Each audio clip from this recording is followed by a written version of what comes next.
Ladies and gentlemen, welcome back to Circuit of the Americas from Austin, Texas.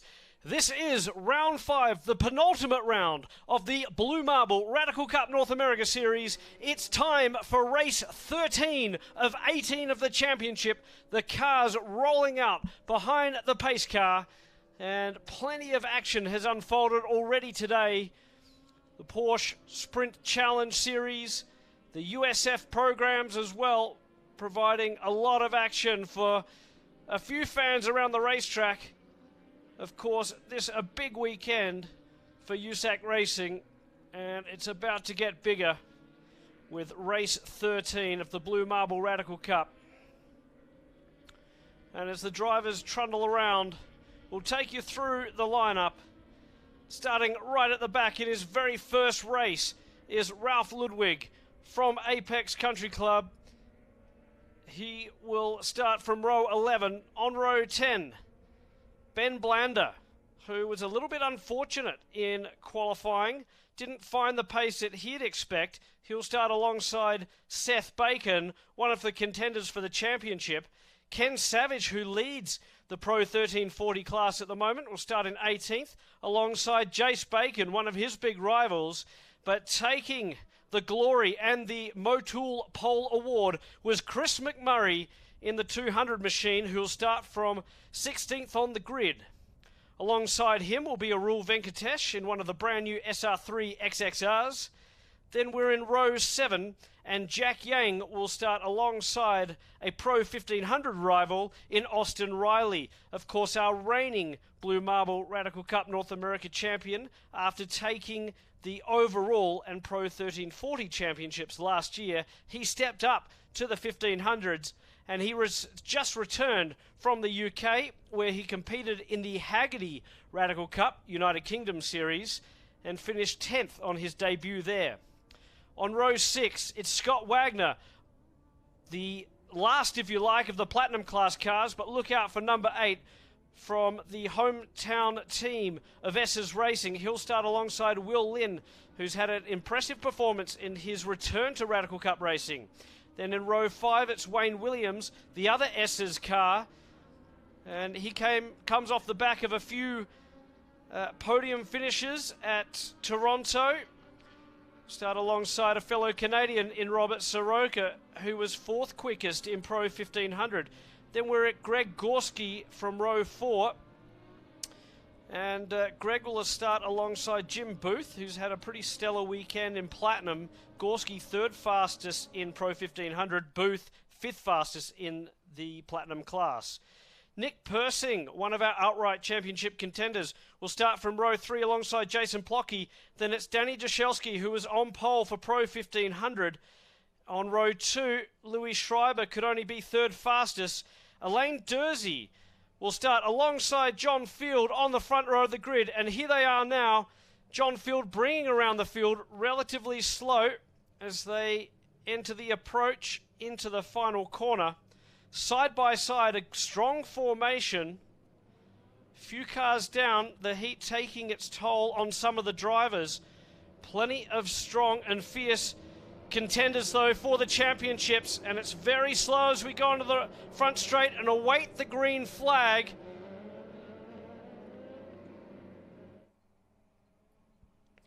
The field getting antsy, and you can see a bit of a V formation as we rate the green.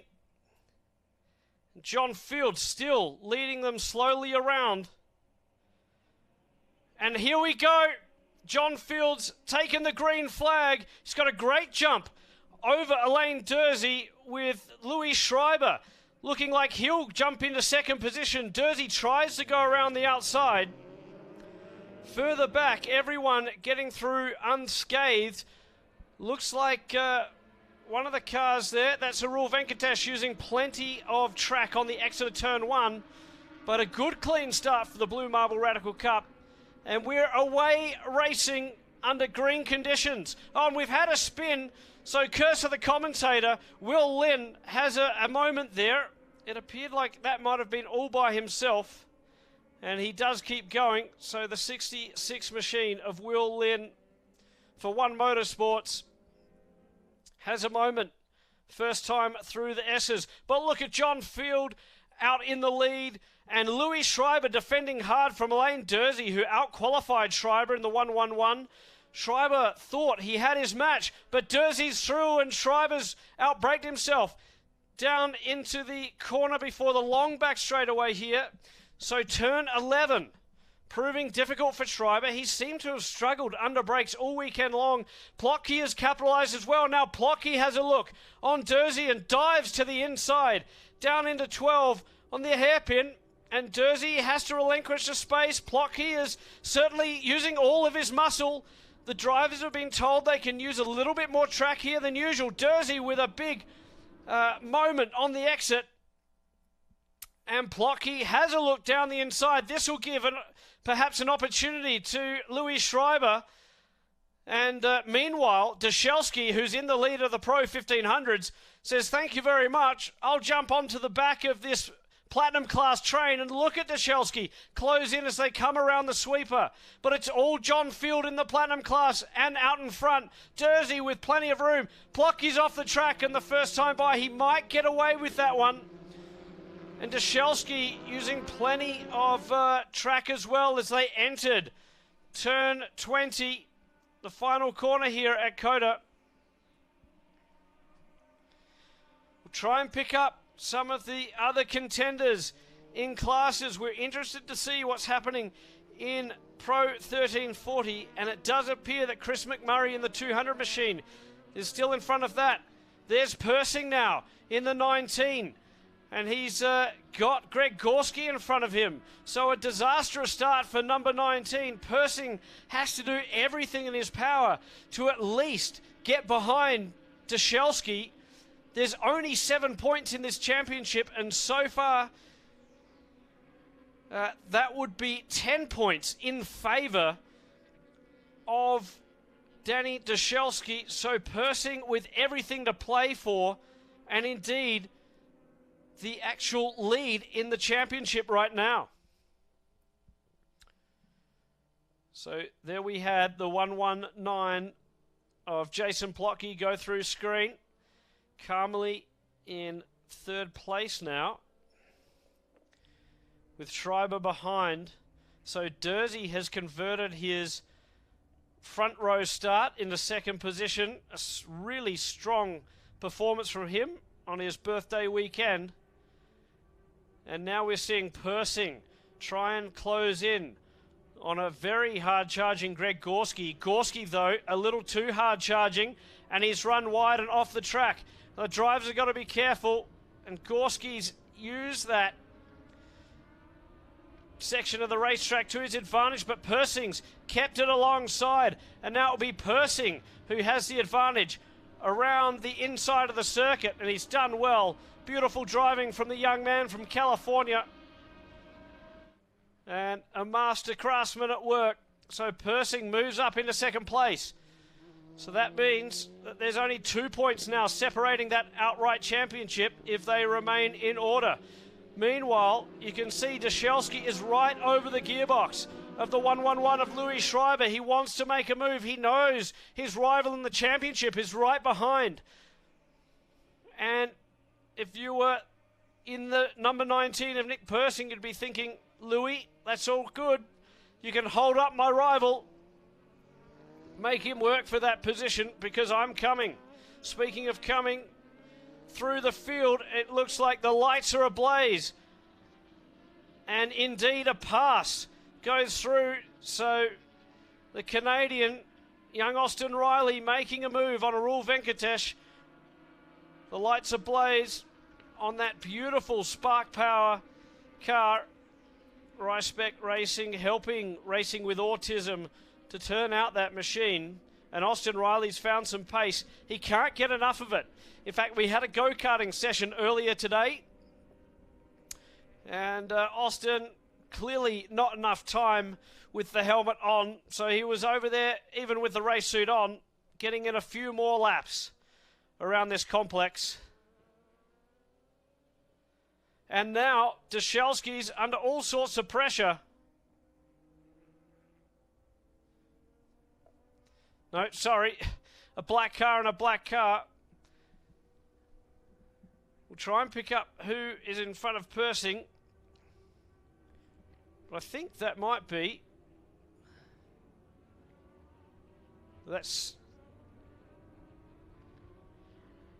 There we are. So it's the 37 of John Field. Something's happened to John Field. And that's what's got me all confused, because I thought a black car was in front of this pack. He's gone down the order. So Dursey perhaps has taken over the lead from Plotke and Schreiber. We'll pick that up as they come over the timing loop. But at the moment, we'd say that Field, something has happened to him because he's gone down the order. There's Dursey in front. And Field has indeed had a moment in his SR10, unlike the former American Le Mans Series champion. Dushelski still with a little bit of a buffer to his arch rival. Now it's John Field. But the gap is extended in front of him, so the early pressure that he was applying to Louis Schreiber seems to have found a little bit more momentum, found his groove, and is now pulling away from the young gun in the 88 machine. So could this be a breakthrough win for Alain Dursey in the SR10s? He's shown tremendous pace since he's stepped up from the Pro 1500s. He loves the car, says it suits his driving style and himself so well. More horsepower and a little bit more feel under the right foot takes the SR10, 380 foot-pounds of torque and over 425 brake horsepower. These machines are monstrous. Jim Booth, who's a little bit further back in the pack, coined the phrase, they're a torque monster. He couldn't believe it the first time he got into one of these machines at Sebring Raceway, and he sits 5th, 6th in class. So Booth, a strong weekend for him. And a strong weekend as well for that young man. 88 of Danny Dushelski, hunting a former American Le Mans Series champion. But look what's happening behind him. The race for the 1500 title is on again. The race for the outright championship is on as well. If they were to finish like they are at the moment, and Dursey's spun. Dursey's given away. Oh, Jason Plotke was amazingly good at missing that car. Dursey's out of contention. He's thrown away an easy race win with 30 minutes remaining.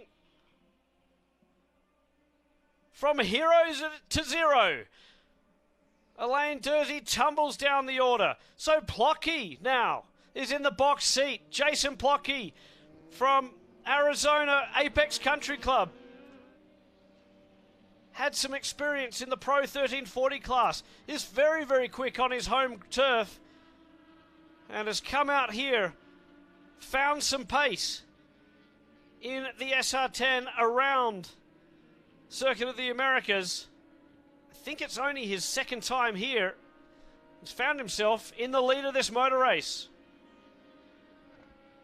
Meanwhile, John Field is making life difficult for Danny Dushelski. Now Field plays rear gunner for Dushelski. Persing will have to try and pick his moment quickly.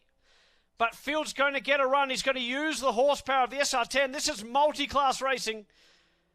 And training these guys for what may come ahead in their careers. Whether it's in the WeatherTech Series, over in Europe, racing Le Mans. We've seen John Faub go across to Europe and do so well, winning the European Le Mans Series in LMP3. George Kurtz just won at Le Mans after many years of progressing up through the radical ranks at Spring Mountain Country Club, at Apex, in the Blue Marble Radical Cup Series, and then going off to win at Le Mans. And Kurtz, of course, getting plenty of podiums and pole positions in the WeatherTech Series in LMP2 as well. So it's a great breeding ground, whether you're old or young. And The two could not be better described by those pair on screen. The young Danny Dashelski with the old wily fox John Field. Talk about a great fight as the safety crew is on screen, and there is a yellow flag flying, but the race director electing to keep this race green, which is great to see because we've had quite a bit of full course caution in the previous races here today. And side by side now, this is for the lead in the championship. The number 19 to the inside. Dashelski will try and stick around the outside. Can he get the under over? No, he can't do it. So a new leader in Pro 1500. A slight reprieve for the number 19 in at Nick Persing, and this could be championship defining indeed. 5 races to go after this one. Now, what can Persing do with John Field? John Field's got to use a little bit of etiquette here. He knows what it's like to be fighting for his own championship. Indeed, he's in the lead of the Platinum Class Championship. He's got to give these young guns some space, surely, so they can duke it out themselves. Because at the moment, he's a pawn in their game. And you can see Persing, he's probably on the radio too. He's trying to get in the mirrors of the 37. No doubt the team lobbying in pit lane saying, come on, One Motorsports, get your driver out of the way. We've got a dogfight for the lead in the Pro 1500 Championship and the outright championship as well. Of course, John Field trying to hunt down the guys in front. He's running third in his own race.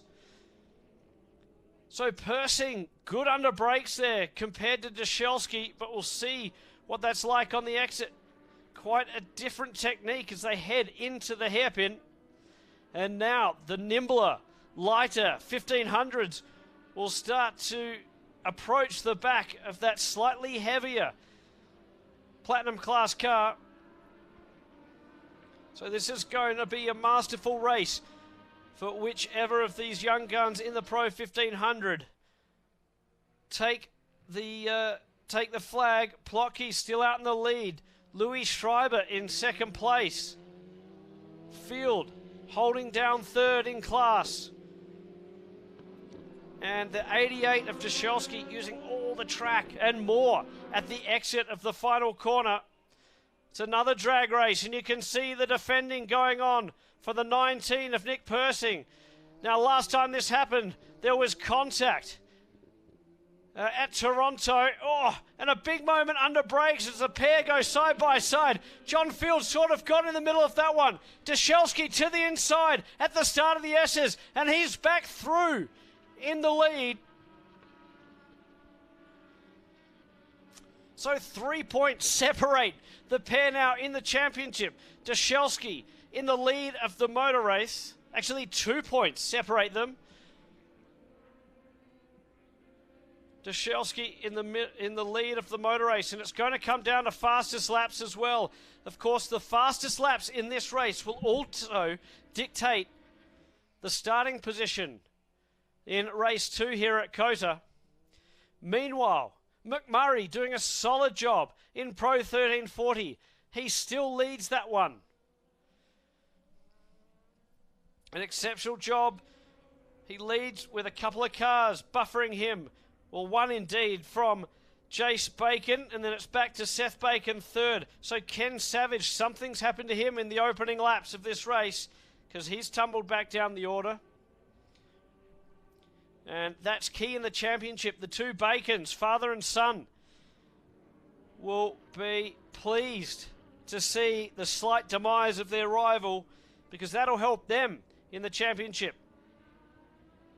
And with 5 races remaining after this one, 2 here at COTA, and then we're off to Laguna Seca in just 2 weeks' time. As now Dashelski gets past. Persing goes to the outside. And will he have a look at Dashelski, who has to now defend? This is awesome multi-class racing. This is what everything's about. 2 young guns duking it out with an absolute rock star of a driver behind them now in John Field, and Persing has a look to the inside as they come through the final corner. Well, you couldn't ask for better action. They say it only takes two to make a motor race, and we're seeing a great example out there today of, whilst there's 25 drivers fighting tooth and nail, there is an absolute epic battle going on. The other question will be, in these hot conditions, who will look after the Hankook rubber? We know they like a bit of heat, particularly in the Pro 1500 and 1340 classes. The SR3s lap up a little bit more energy and heat because the chassis obviously don't provide the energy like the SR10s do and don't use the tyre as much. So the Hankook providing a very long-lasting tyre on these SR3 cars. And wow, Danny Dashelski really hooking around the inside of that course. He's trying to get a gap over his rival, but there's still 22 minutes remaining, and I just wonder whether Persing knows he's got to get through this one. Be interesting to know the tyre strategy as well. 2 sets of tyres from qualifying through the 3 races. Don't know, didn't get a chance to see on the grid whether they were both on the rubber they used in qualifying or whether or not one has elected to go on fresh rubber for race 1. Meanwhile, some strong racing a bit further back in the pack. We'll try and pick up some of these guys on the timing screen here. So Austin Riley sits back in 8th position in class. Robert Soroka in 7th, I believe. Try and get that order correct. Just looking at a different timing screen there, and it wasn't quite providing the information I needed. So out in front and on screen, Jason Plotke from Louis Schreiber. Then it's Danny Dashelski, the first of our leaders in Pro 1500. Nick Persing is second in Pro 1500. John Field, third in the Platinum class, but he's dropping down the order, so something has happened to Field. Disaster for the 37 now. He's got a strong lead in the championship, but something has happened to that machine. Greg Gorski is third in Pro 1500 from Soroka, who is 5th. Apologies for that misinformation before. Austin Riley in 6th. And yeah, John Field, something has happened to him. Now, perhaps crucially, Field may have got in a fast lap time. He does indeed. He's purple, so a 2:12.2 is the fastest lap time in this race. Crucially for Field, even though he has come to blows in this race, he'll be starting on the provisional pole unless someone else in the Platinum class or someone else like Danny Dashelski can go faster. So not all lost, and it's a strong part of the Radical Cup weekend. Of course, the progressive grid, if you like, using lap times in the races to set the grid for the subsequent races, means that if you have a bad race or you just didn't qualify that well, you can still chip away at it and put yourself back into your rightful position, starting position, and move up through the field. It also means that you have to be careful on that opening lap, because if you make a mistake and don't complete a hot lap within the race, it's going to really, really make the next race very, very tough. The 63 machine of Jim Booth on screen. We mentioned in qualifying, one of our long-time Radical racers. He's owned something like 8 Radicals in his time. In fact, he's just about to place an order for a new one, I believe, or 2. He races over in England as well with Valor Racing, and is doing some of the European prototype or Sports Prototype Cup races in the SR10. Certainly performing very well, that SR10, against some of the other brands that run in that championship. We've seen that as well over here in the US with SVRA's PSSA series, and young Raiden Nicol taking a win on debut in that championship. against the likes of Revolutions and all sorts of other machinery. Young Raiden never stepped or sat in an SR10 until then, and dominated the weekend at Road Atlanta in the first round ever of the PSSA. So Jason Plotke with fresh air in front of him, Louis Schreiber behind. Some point hopefully we'll get to pick up perhaps the 999 of Jace Bacon and Seth Bacon behind. They're running line astern. Son and father are for second in Pro 1340. At the moment it's teammate Jason Plotke in the 119 who leads this motor race outright and the Platinum class. Guy that just makes it look so easy. He's really calm in the car and out of it. Loves his motorsport. Enjoys all the festivities that the Radical Cup has to offer. Of course, with the Blue Marble Cocktails sponsorship, we do have a bit of fun away from the circuit and a lot of camaraderie within the paddock whilst these guys race and fight hard on the racetrack. You can see there's a lot of respect between the drivers, and they certainly heeded the advice of the race director and kept things relatively clean on that opening tour. And so far, we've remained green. This is going to be a race of endurance. Greg Gorski has just started to drop down the order. So a moment for him. And he's moved from third in class, now fourth. So that's promoted Robert Soroka. Soroka finding himself in another podium position.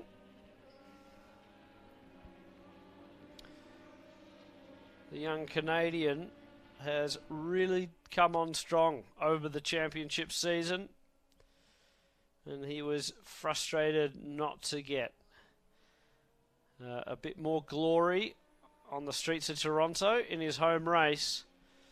He's looking forward to another challenge in front of the IndyCar teams and drivers.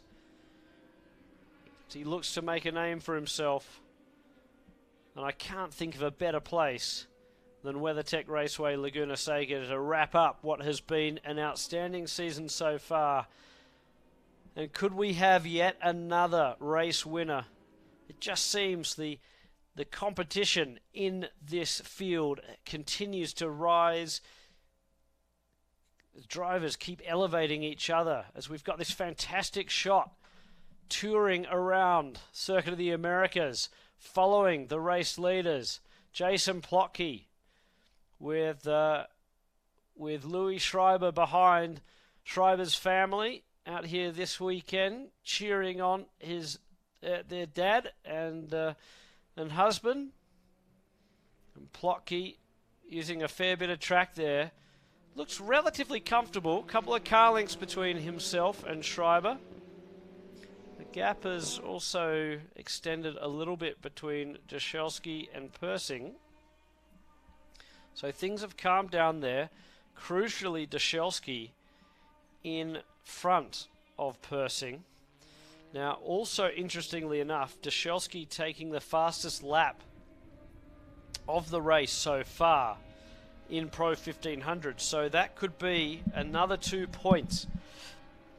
If they finish like they are, by the time Jashelski starts race 2 here, they will be tied on points, because the guy that gets, or gal, that gets the fastest lap of the race also will get the pole point, provided they start on pole in their class for the next one.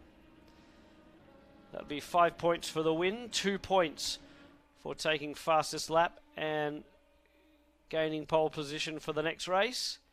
And so those drivers would be tied. Now, what's happening there? That was a pass on track. Out of class, though. So that was Jashelski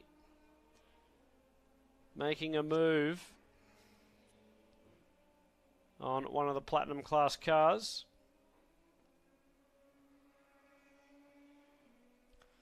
And obviously one of the guys running a little bit further down the field. So Dushelski, after a great battle, has come out on top, and I think that was really one of those moments. But as I say that, what's happened to Dushelski? Because all of a sudden, the young kid, the 88 machine has slowed, and that lead, and also the tying up of the championship, something has happened to the 88, Persing back in front. Now, amazingly, both these drivers had some engine issues as they headed into the weekend. They were both testing before the events. Both had issues unrelated. And there's been a spin. Dushelski has spun around. That's probably on his own fluid. This could have huge implications in the championship. Now, luckily for Dushelski, he does keep going, I believe. Or has he just become a little bit frustrated with whatever that moment was inside the cockpit? Perhaps had to try and reset the car on the fly. There are trips, all sorts of safety programming within the... and I just wonder, pretty sure that was Dushelski that had that moment.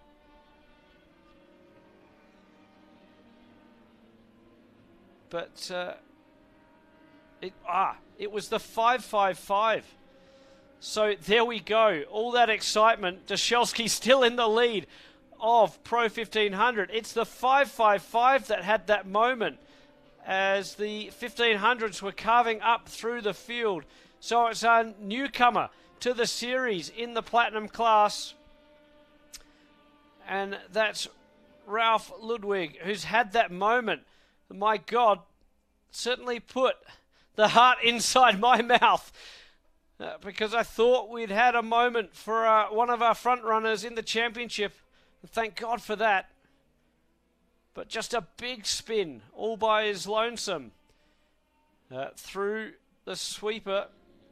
Turns 16, 17 and 18 for the 555 of Ralph Ludwig.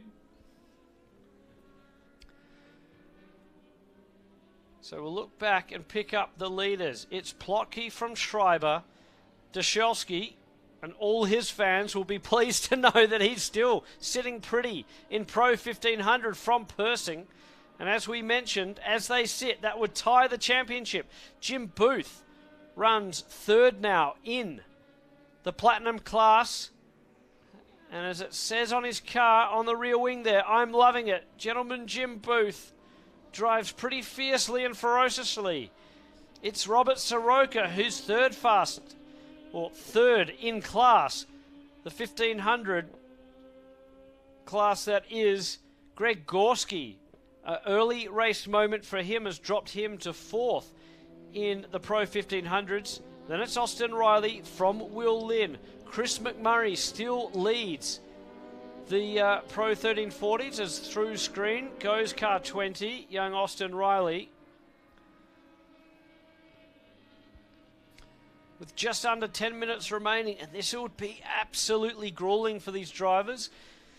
They haven't been on circuit for 40 minutes straight in these conditions. Extremely hot here this weekend at COTA. We had a little bit of a reprieve earlier today in the final practice session before qualifying, but it's brutally hot out here. Even though I'm from Australia, this has still got to be the toughest conditions I've ever found myself in on the racetrack or at the racetrack. And for those guys on the racetrack, it would just be brutal in the triple layer HRX suits. They make a good suit, does HRX, and it's pretty lightweight. But then you've got the Nomex. And even though it's an open cockpit car, you've still got bodywork containing the heat, the engine heat radiating forward. And for all of those drivers trying to keep calm and keep cool, Clearly, it was too much for Ralph Ludwig, giving us a scare in the commentary booth. And for those drivers around him, we've seen some amazing saves. Jason Plocky, that man on screen, doing a tremendous job not to collect the car of Elaine Dursey, who was doing so well on his birthday weekend, was in the lead of this motor race. And Schreiber now showing ahead on the timing screen. But on track, it's definitely Plocky there. Just look up screen. So, wonder whether we've lost a transponder, perhaps? Because certainly on track. No, well, it is the 63. So Schreiber now in the lead, and Plocky has also run into issues. So perhaps it's the heat taking its toll. I think it's taking its toll on the commentator as well, because it's hard to keep up with this one. Louis Schreiber now in the lead of the Platinum class. From Dashelski, who's outstandingly second overall in the motor race. Well, Schreiber, after a tough start and finding himself a bit further back than he'd like, is in the lead of this race. He said yesterday that he thought he had something.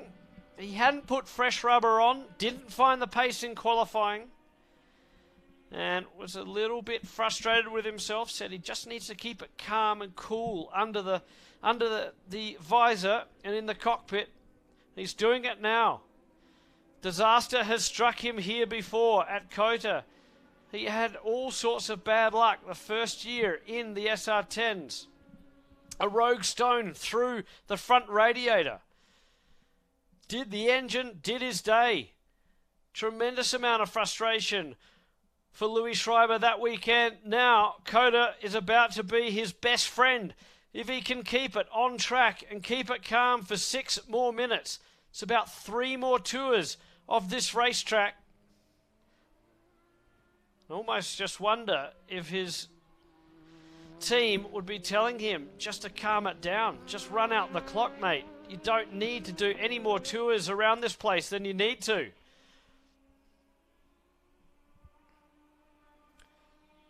So, from third, well, actually at one point it was fourth, up into the lead, sits second in class, does Jason Plocky. It's Louis Schreiber in the 111, who's now in the lead in the Platinum class.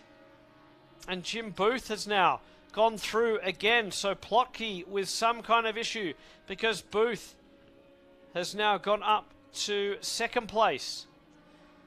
So the car's struggling in this heat. We were concerned about this. Car's running pretty well all weekend long, but this, of course, it's the first time that everything is sitting there underneath the bodywork, starting to heat soak. This is far hotter than in England, where these cars are produced. And you can definitely tell that there's perhaps a couple of little issues. What can Louis Schreiber do?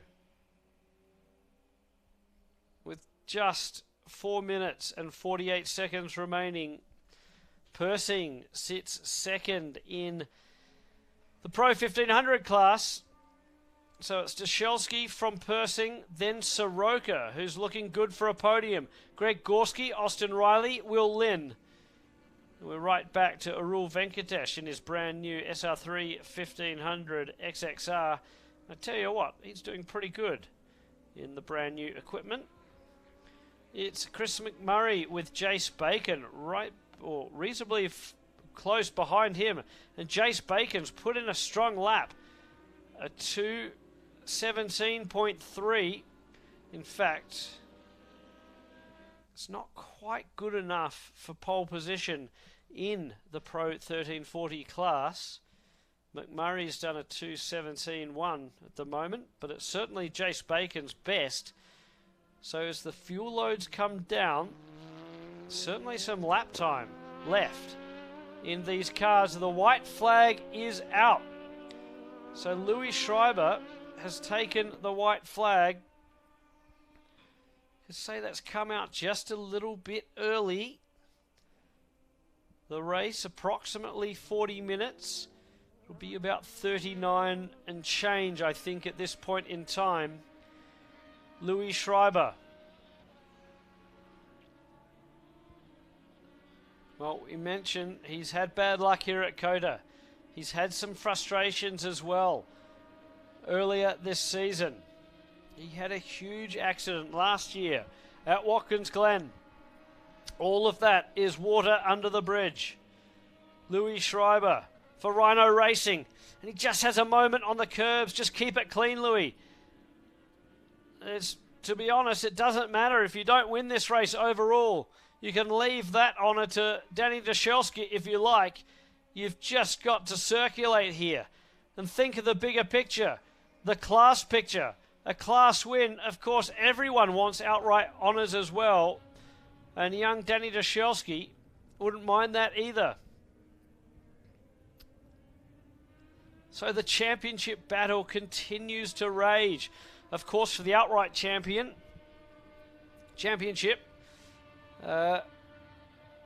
John Field was also in the hunt. I think that this result for him might have taken him out of contention. So it's just two players, Dashelski and Persing. But there's plenty to play for in the team's championships, the minor placings as well. Of course, we honour Jeff Green, one of the most wonderful Radical Cup competitors ever to have lived.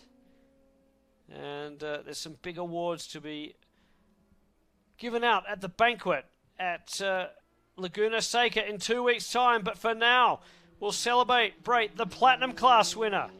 Race 13 of the championship. It's unlucky for some, but very lucky for Louis Schreiber, who puts his hand up in the air. It's also been a stellar drive for Danny Dashelski, who takes the win in Pro 1500. Nick Persing will cross the line. He comes home second. Effectively, those drivers tied on points for the outright championship and the Pro 1500 title. Gentleman Jim Booth takes second place in the Platinum Class for Wisco Racing. It's Robert Soroka who takes a well-earned podium in Pro 1500. He comes home third. Greg Gorski in fourth. Austin Riley in fifth. Will Lynn in sixth. And then it should be, there's Austin Riley lights ablaze coming home. And it should be Chris McMurray. We're waiting for him to come through. The 200 machine. Another of the Crown Concepts cars. A driver from Apex Country Club. He takes the win in Pro 1340. Wayne Williams past the post. It's Jace Bacon who comes home second in class. That's a solid result for him and his championship hopes. And Seth Bacon should be home third in Pro 1340. Well, that certainly was a lot of action. Some great racing on track. Some heartache for some of the top contenders in the classes. A little bit of disaster there for some of the drivers in the Platinum class. But a solid day at the office for Louis Schreiber. And the big blue machine, Rhino Racing.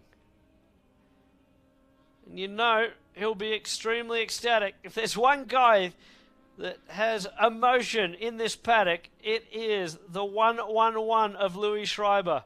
The 111 refers to the fact that he is Louis Schreiber III. Today, Louis Schreiber I. Congratulations again to him. We'll head on over to the podium to celebrate the drivers shortly. But again, just to wrap up the provisional results, it was Louis Schreiber from Jim Booth. And we have to go right down the order to pick up Wayne Williams, rather, who was third in the Platinum class. Congratulations to him. Danny Dashelski taking the win in Pro 1500 from Nick Persing and Robert Soroka.